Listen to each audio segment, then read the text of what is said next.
Hello and welcome to the channel. Tribals, Dikus and the Vision of a Golden Age. In the introduction, tribal societies had distinct ways of living, different from settled farmers. Their livelihood depended on shifting cultivation, hunting, gathering, pastoralism, and settled agriculture. The arrival of the British disrupted their lifestyle and led to exploitation by outsiders, means Dikus. Many tribal groups resisted British policies and injustices. Number 2. How did tribal groups live? Different livelihood practices. Shifting cultivation. Number 1. Shifting cultivation. Also called slash and burn agriculture. Tribals cleared patches of forest, burned vegetation, and cultivated crops. They moved to a new location after a few years when soil fertility declined. Common among Vaigas of central India and Khonds of Odisha.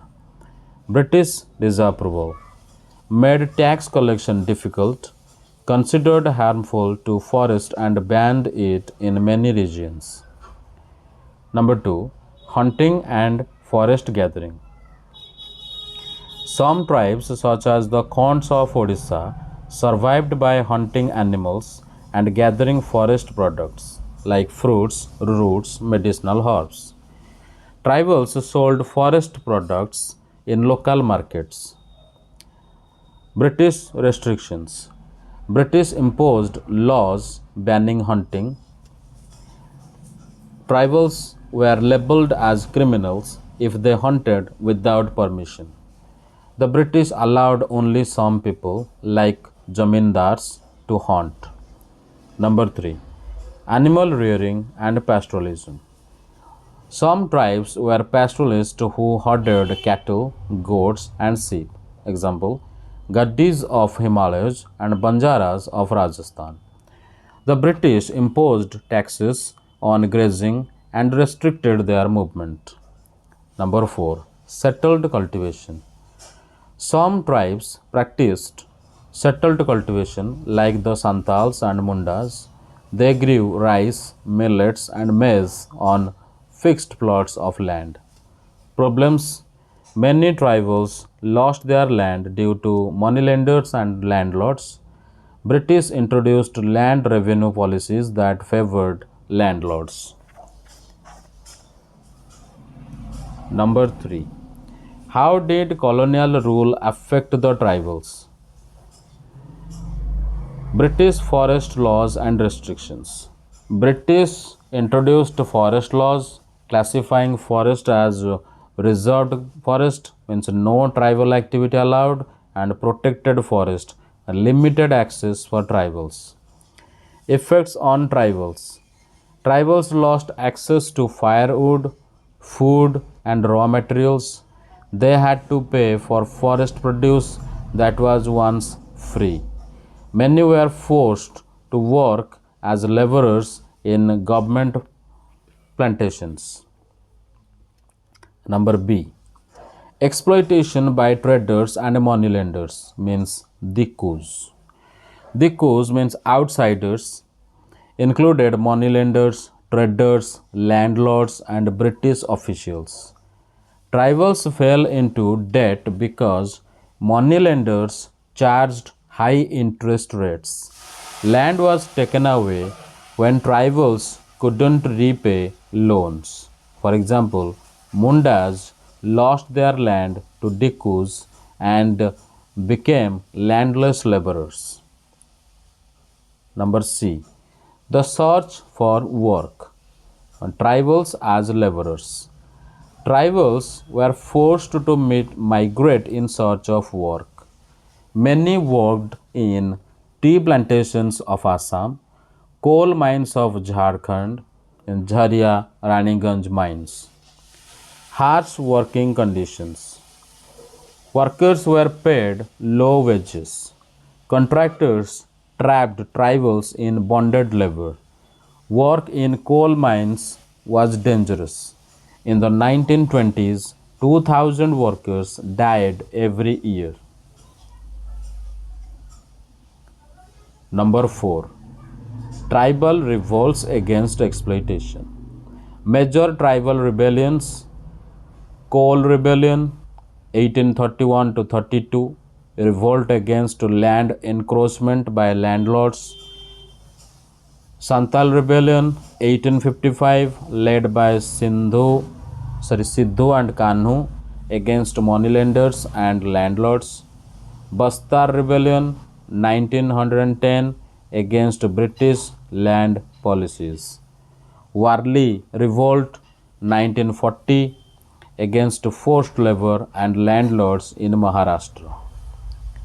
Reasons for revolt: loss of land due to landlords and moneylenders, harsh forest laws restricting livelihood, forced labor and migration for work, exploitation by British officials and missionaries. Number 5. Birsa Munda and his movement. Early life of Birsa Munda. Born in the mid 1870s in a poor Munda family, lived in Bohonda forests, grazed sheep, played flute, and danced. His father moved frequently in search of work. Influences on Birsa. Heard stories of Munda uprisings from elders. Inspired by the Sirdars, means leaders of the community. Studied in a missionary school but rejected conversion to Christianity. Later followed a Vaishnav saint, adopting Hindu traditions and wore a sacred thread. Birsa's vision of a golden age, means Satyug, spoke of a past where Mundas lived freely and prosperously, urged tribals to give up liquor and live a clean life, stop believing in witchcraft and sorcery, reclaim their ancestral land and cultivate it. Birsa's revolt against the British and the Dikus wanted to remove missionaries, landlords, moneylenders, and British officials. Declared himself the leader of Munda Raj. Mobilized tribals in 1897, calling them to destroy Ravana, means Dikus and British rulers, attack police stations, churches, and zamindars, raised the white flag as a symbol of Birsa Raj.